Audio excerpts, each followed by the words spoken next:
Bonjour à tous et bienvenue sur ma chaîne YouTube. Aujourd'hui, on se retrouve avec les 3 dernières nouveautés parues aux éditions Bucer que je remercie déjà infiniment pour l'envoi. Alors, pour l'instant, je vous en ai déjà parlé de 2 sur Instagram. Donc, celui-ci, le grimoire des encres et la puissance des liens. Donc, ce qu'on va faire, c'est qu'on va commencer par cela et puis on se garde le dernier pour la fin. Tac, tac, tac. Allez, on commence par celui-ci. Énorme coup de cœur. Il est génial. À savoir que moi, je ne connaissais rien sur les encres, mais rien du tout, hein. Franchement. Et là, waouh, j'ai été pris de patience et de passion pour ce livre, voilà, pour la confection, pour l'art divinatoire qui est l'encromancie. Si je ne dis pas bêtise, ça se dit comme ça, je sais déjà plus, vous voyez, ma mémoire me joue les tours. Donc il est de Noémie Miyara, j'espère que je n'effleure pas le nom. Donc c'est le grimoire des encres magiques, confection, magie et mancie. Hop, c'est un livre qui est au prix de 18 €. Savoir que leurs ouvrages sont imprimés en France, donc c'est quelque chose qui est plaisant. En tout cas, moi, je trouve ça très bien. Qu'est-ce qu'on nous dit derrière? Hop, je vais vous dire ça. Alors, découvrez dans cet ouvrage une substance dotée d'une force symbolique et magique exceptionnelle, qui est l'encre. On a tous l'esprit des traditionnelles taches d'encre utilisées lors des tests psychologiques. Mais saviez-vous que, en grande partie du fait de sa ressemblance avec le sang, l'encre était également un ingrédient d'une incroyable puissance pour tes rituels magiques, ou cérémonies occultes, faisant d'elle l'allié privilégié les plus grands sorciers et sorcières. L'univers occulte est fort vaste. Et nombreux sont les courants ésotériques ou encre magique qui est utilisé, que ce soit en haute magie, oudou, wicca ou druidisme. Donc en fait, on se rend compte que finalement, c'était utilisé dans plusieurs magies, dans plusieurs cultures du coup. Donc là, ça en devient encore plus intéressant. Voilà, Noémie Miyara nous invite à découvrir quelle couleur ou type d'encens utiliser selon les sorts ou le rituel. Vous allez voir que du coup, on a plein de correspondances magiques. C'est hyper intéressant, y compris voilà, sur les plantes, sur plein d'autres choses, vous allez voir. Donc elle explique comment de simples encres du commerce peuvent être utilisées et ritualisées, mais également comment concevoir vous-même votre encre. Une solution qu'elle préconise si vous souhaitez rendre sortilèges et créations magiques bien plus efficaces. Donc dans ces pages, on a d'autres façons aussi d'utiliser les encres en magie, notamment la conception d'un miroir, d'une brosse ou d'un crawl magique, ou encore l'usage de l'encre à des fins divinatoires. Moi, c'était cette partie-là qui m'intéressait le plus. Bon, j'ai quand même tout lu, hein, évidemment, voilà, hein, tout est bon à prendre. Des fois, en plus, on veut voir quelque chose et finalement, finalement, ça nous intéresse pas et on est attiré par autre chose. Et je suis trop contente pour les fins divinatoires. Je suis toujours en quête de découvrir, vous savez, de nouveaux arts divinatoires. Après, est-ce que je les utilise réellement? Pas forcément, parce qu'au final, on revient toujours assez classique. On a tous nos jeux de prédilection, notre façon de faire. Voilà. Donc avec ce magnifique livre, Noémie Miyara nous propose d'enrichir notre grimoire personnel en y intégrant des substances qui, noires ou colorées, sont d'une richesse occulte incomparable. Donc vous pouvez la retrouver sur Instagram. Elle est l'autrice de plusieurs ouvrages. Je vous en ai présenté d'ailleurs il y a quelques temps. De super. Allez, c'est parti, on le découvre. Il est trop beau. Let's go. Pour ceux qui ne l'auront pas vu encore sur Instagram. Donc, regardez-moi comme c'est beau. La police d'écriture est super bien choisie. De voir les petites encres là sur chaque page, je trouve ça trop beau. Ici on a la table des matières qui est toute belle. On a donc le sommaire, hein. Le chapitre 1 on va voir donc les encres magiques. En chapitre 2 on va voir fabriquer son encre naturelle, c'est hyper intéressant. Et on va avoir des encres de différentes couleurs et vous allez voir que si vous vous procurez ce livre, elle va vous expliquer à quoi servent finalement ces couleurs, pourquoi en prendre une bleue, pourquoi en prendre une violette.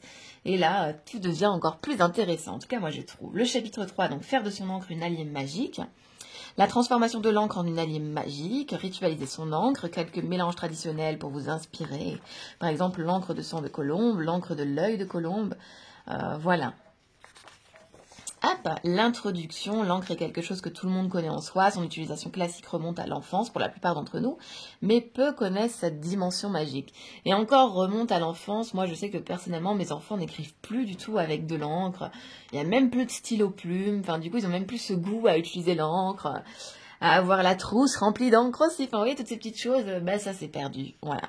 Et c'est dommage, donc c'est l'occasion de ressortir nos plus belles plumes et nos plus belles encres. Et de s'y mettre. Voilà donc le mot de Noémie. Donc ici l'histoire et généralité. Hein. Elle nous en parle un peu plus et ce dans tout le livre. Le papier est tout doux, j'aime beaucoup. Les illustrations à chaque fois, c'est trop beau. Et voilà, donc de toute façon c'est une présentation rapide pour ne pas vous spoiler. Donc ici l'encre noire, hein, la recette. Pour créer votre encre noire, votre encre rouge, votre encre brune, votre encre violette. C'est génial, c'est super. On avance un petit peu. Donc après, vous avez la symbolique. Là, par exemple, la symbolique du violet. Donc, la symbolique du violet, en utilisation, par exemple, magique et spirituelle, ça va être tout ce qui est associé à la sagesse, la spiritualité, la conscience, l'éveil, la connexion à soi et au divin, l'astral, les plans supérieurs. Enfin, vous voyez, tout vous est détaillé et ainsi de suite, quoi, voilà. Et on vous rappelle voilà, qu'il existe un panel assez large de teintes de violet, de mauve clair à l'indigo. Le violet ne laisse pas indifférent, effectivement. Voilà, donc c'est un symbole lié à la conscience, la spiritualité, la sagesse, au sort de rituel, aux symboles liés aux arts divinatoires, contact avec nos guides, médiumnité, et ainsi de suite. J'essaye de ne pas trop vous spoiler, mais c'est un livre qui est génial.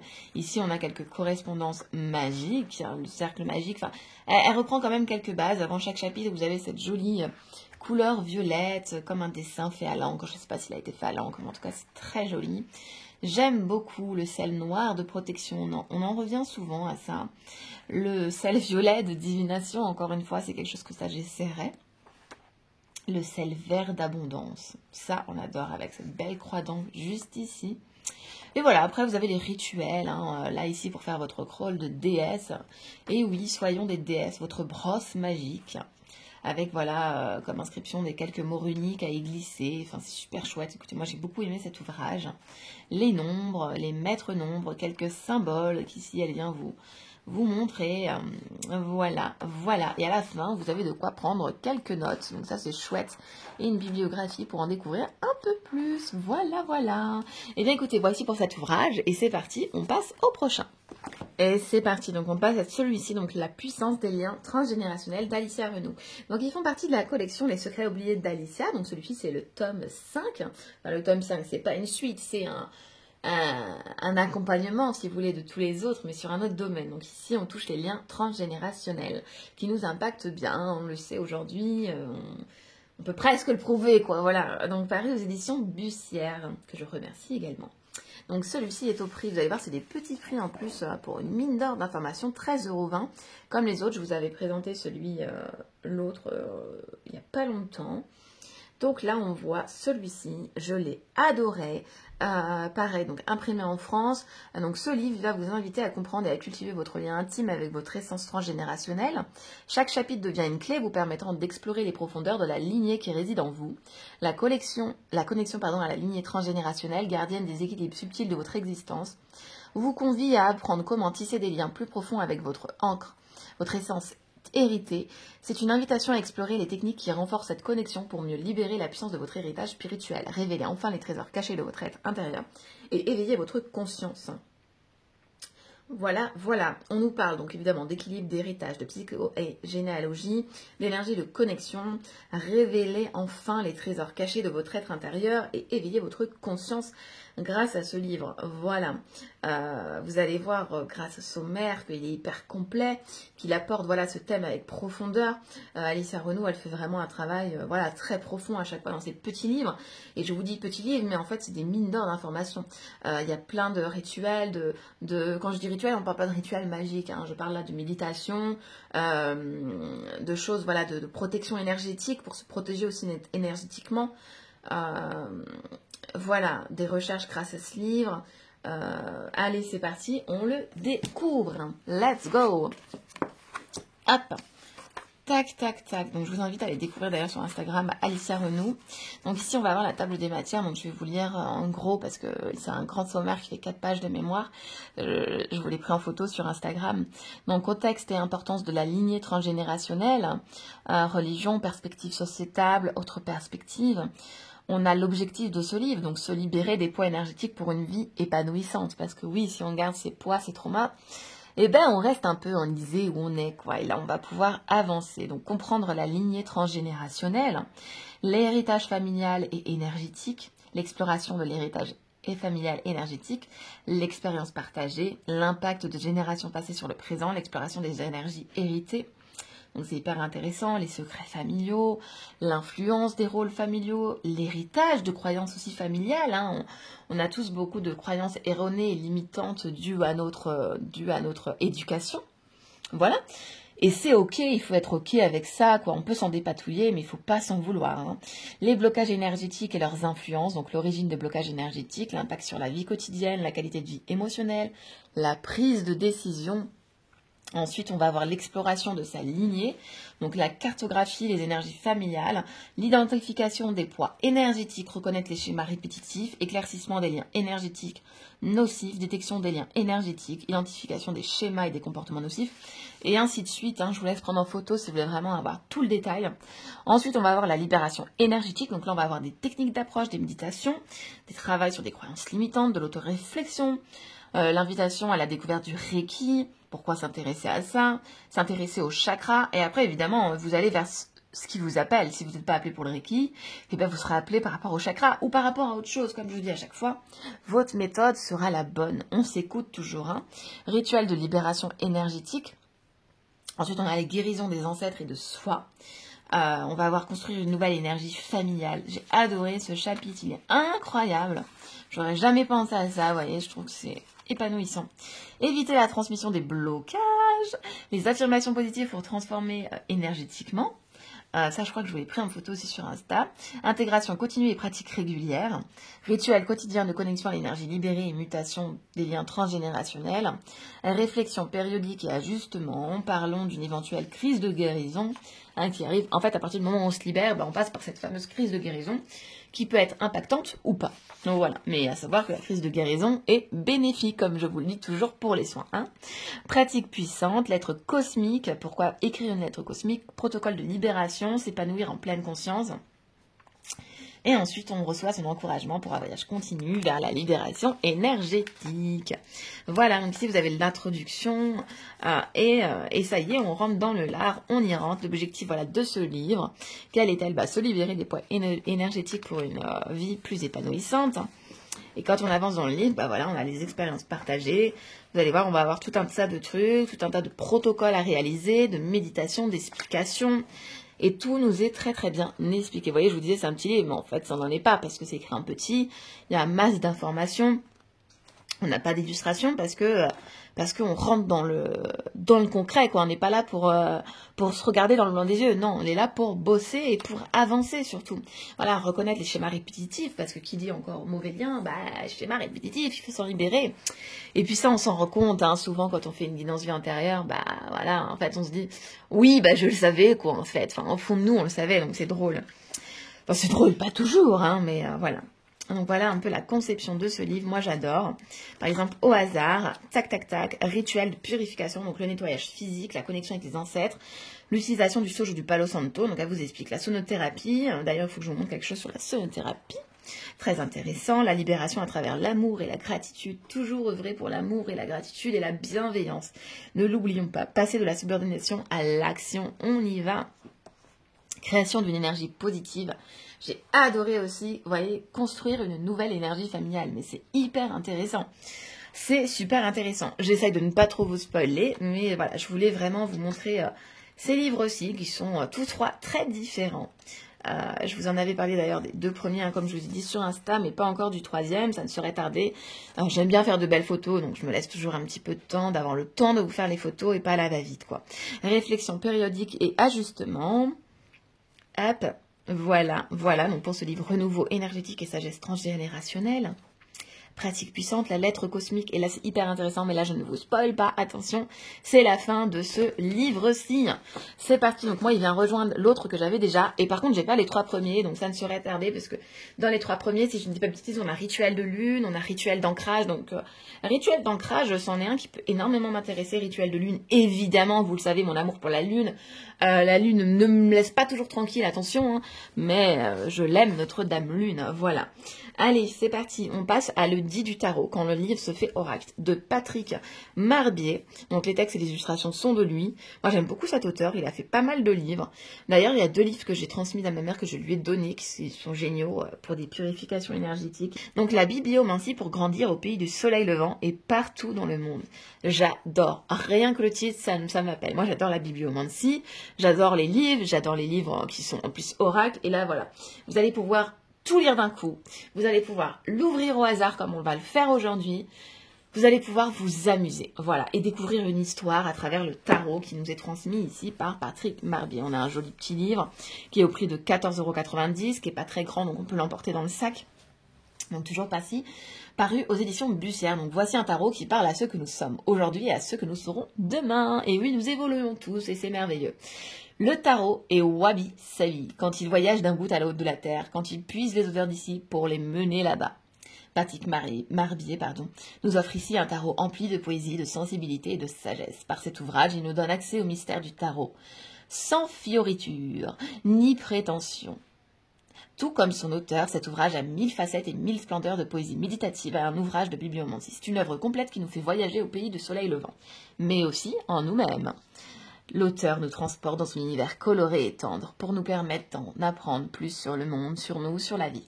Voilà, c'est un livre plein de douceur. Allez, c'est parti, on l'ouvre. Hop là. Alors, ici, on découvre donc le sommaire, la symbolique du tarot. On va avoir donc le jeu du tarot, la petite sœur du tarot, mythologie et tarot, nombre et tarot. On va avoir aussi la spiritualité, le tarot, et ensuite le tarot du soleil levant. Donc là, on va accéder aux arcanes, qu'elles soient majeures et mineures. Le tarot au jour le jour.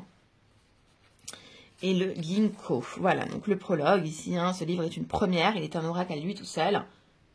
Donc on vous dit ici voilà, que c'est à lire et à relire, c'est poétique et pratique, c'est philosophique, on est presque sur un ouvrage, vous savez, qui vous accompagne tout au long de l'année, là, j'aime bien ces ouvrages-là, les 365 pensées, en fait j'aime bien, parce que voilà, c'est sans prise de tête, c'est sur la table de chevet, c'est sur le meuble d'entrée avant de partir, c'est dans le sac à main, enfin c'est un coup de pouce en fait de tous les jours, c'est quelque chose de bienveillant, qui nous apporte, qui nous fait réfléchir, et c'est important de faire réfléchir notre cerveau. Voilà, allez c'est parti. Donc mais un tarot qui parle à qui nous sommes aujourd'hui avec en fond un parfum venu d'Asie. Et j'aime beaucoup, on voit ici ces cerisiers japonais.